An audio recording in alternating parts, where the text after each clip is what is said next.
Sa ospital na pinagtatrabahuan ko, may naging close ako na Pinoy. Naging attracted ako sa kanya.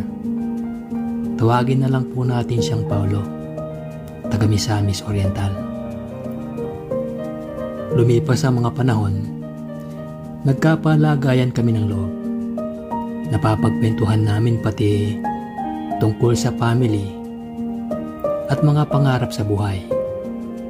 Pati na rin ang girlfriend niya.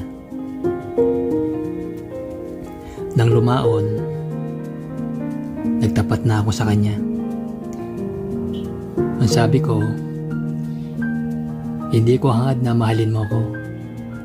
Sapat na sa akin na mabigyan mo ako ng oras at atensyon.